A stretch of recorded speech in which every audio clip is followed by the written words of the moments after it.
मैंने जीवन भर कांग्रेस के लिए काम किया है और जीवन भर काम करता रहूंगा।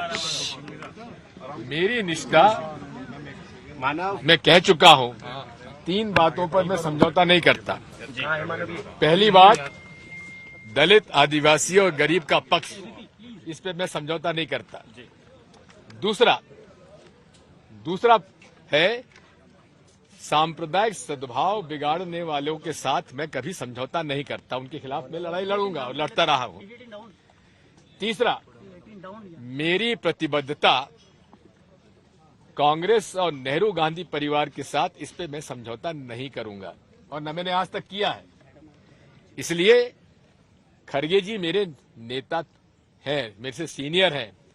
कल मैं उनके घर गया था, उनसे मैंने पूछा था कि आप अगर फॉर्म भर रहे हो तो मैं नहीं भरूंगा। उनका कहना था कि मेरा इरादा अभी नहीं है। उसके बाद प्रेस के माध्यम से मुझे मालूम पड़ा कि वो उम्मीदवार हैं, तो मैं आज सुबह उनके पास मिलने गया और उनसे मैंने कहा कि आप अगर फॉर्म भर रहे हैं तो मैं पूरे तरीके से आपके साथ हूं। आप एक वरिष्ठ नेता हैं और हमारे कांग्रेस पार्टी के सबसे में से वरिष्ठतम और सम्मानजनक नेता है।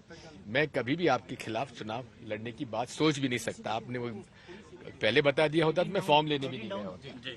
लेकिन अब उनका इरादा है फॉर्म भरने का, तो मैंने कहा है कि ठीक है, मैं आपका प्रस्तावक बनूंगा। धन्यवाद। चलिए देखिए दिग्विजय सिंह, या आपका माइक ले लो, इससे ज्यादा नहीं लूंगा।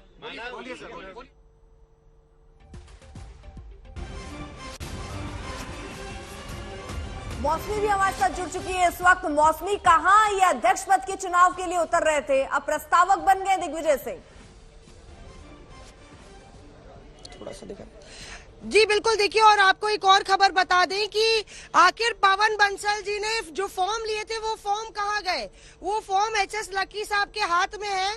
2 पत्र दिखा दीजिए जरा, ऐसी बात थोड़ा सा दिखा दीजिए। तो ये 2 नॉमिनेशन पत्र यहाँ पे हैं जो जिन पर मल्लिकार्जुन खड़गे साहब का नाम भरने जा रहे हैं। नाम भरने जा रहे हैं। ऐसे है कि चंडीगढ़ में बंसल जी जो लेकर गए थे, 2 फॉर्म्स लेकर गए थे। फैसला ये होता कि सभी चंडीगढ़ के कांग्रेस के डेलीगेट्स बैठकर एक कैंडिडेट का समर्थन करेंगे और वो कैंडिडेट का नाम जो है हम इसमें भरेंगे। हमने पहले इसलिए प्रिपरेशन कर दी थी, जो इस करके ये दिखा दी। इसमें जब कैंडिडेट आएंगे हम साथ लेकर जाएंगे उस समय। पर ये दिखा दी फॉर्म्स तो हमारे डेलीगेट्स के हैं। जब कैंडिडेट यहाँ पर पहुंच जाएंगे उनसे साइन करके तब हम इसको सबमिट कर देंगे। जब कैंडिडेट अभी थोड़ी देर में आने वाले हैं, आधे पौने घंटे के अंदर, जिस समय आ जाएंगे उनके साथ जाकर हम ये हमें प्रस्ताव करेंगे। 10 2 फॉर्म है। 2 फॉर्म है। एक पे बंसल जी मेन प्रस्तावक है और साथ में 9 उनके साथ और हैं। एक में मैं हूँ और 9 हमारे साथ ये और कैसा चुनाव है? ये सांकेतिक चुनाव है जिसमें सिर्फ नाम को शशि थरूर को खड़ा किया जा रहा है, जबकि सिर्फ खड़गे बनाम खड़गे यहाँ पर चल रहा है। हर किसी के जबान पर आज सुबह से खड़गे जी का ही नाम है, तो वो तो एक तरीके से यूनानिमस कंटेंडर हो गए। फिर थरूर जी को क्यों खड़ा किया जा रहा है? देखिए, थरूर साहब का तो ये है कि उनको खड़ा किया नहीं जा रहा है, वो खड़े हो रहे हैं। थरूर साहब तो यूएन का इलेक्शन लड़ाए जाके, तो अब आप समझ लीजिए कि और लगातार थरूर साहब बनेंगे तो मैं दिग्विजय सिंह जी को प्रणाम करते हुए खड़गे साहब का प्रस्तावक बनूंगा। तो आपको उम्मीद है कि निर्विरोध निर्वाचित हो पाएंगे खड़गे? आप लोग सब काम एक स्ट्रोक में क्यों करना चाहते हैं? रुक जाइए ना, पर्चा दाखिल होने दीजिए। पर्चा दाखिल होने के बाद विड्रॉल का टाइम निकलने दीजिए, तो ये तो तय करेगा जो उम्मीदवार लड़ रहा है। मैं बोल सकता हूँ दिग्विजय जी के लिए, मैं बोल सकता हूँ खड़गे साहब के लिए। मैं जो तीसरे आदमी जिससे मिला ही नहीं, मैं उसके बारे में क्या बोल सकता हूँ? उसका क्या निर्णय है, क्या निर्णय है? लेकिन तिवारी जी तो साफ हो गया ना कि खड़गे को चाहती है कि खड़गे। देखिए, ये आप लोग जरा कयास लगाना बंद कर दीजिए। मैं बहुत ही दृढ़ता से कह रहा हूँ, ये आपने कैसे कह दिया कि गांधी परिवार चाहता है? मैं सीधे से साफ कह रहा हूँ, गांधी परिवार ने इस चुनाव में कहीं भी कोई भी हस्तक्षेप नहीं किया।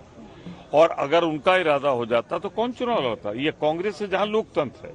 मुझे दुख है, मैं तो चाहता था मेरी हार्दिक कि मेरे जैसे लाखों की थी गांधी परिवार हमारा नेतृत्व करे, लेकिन चूंकि गांधी परिवार नेतृत्व नहीं कर रहा है तो खड़गे साहब हमारे अध्यक्ष पद के उम्मीदवार हैं और मैं उनका प्रस्तावक हूं। लेकिन कांग्रेस नेतृत्व, सोनिया जी, राहुल जी, प्रियंका जी ने इसमें बिल्कुल दखल नहीं दिया, ये मैं स्पष्ट करना चाहता हूं। सर आखिरी एक सवाल आपसे पूछना चाह रहा हूँ, आखिरी सवाल मेरा सवाल आखिरी सवाल है कि अब चाहे शशि थरूर हो चाहे मल्लिकार्जुन खड़गे हो, ये दो बड़े जो उम्मीदवार सामने नाम आ रहे हैं दोनों ही दक्षिण भारत से हैं। आपको नहीं लगता कि एक दक्षिण भारत का मैसेज आएगा कि दक्षिण भारत से ही आपका? दोनों हिंदुस्तान के हैं ना, भारत माता के हैं ना, दोनों भारत माता की संतान।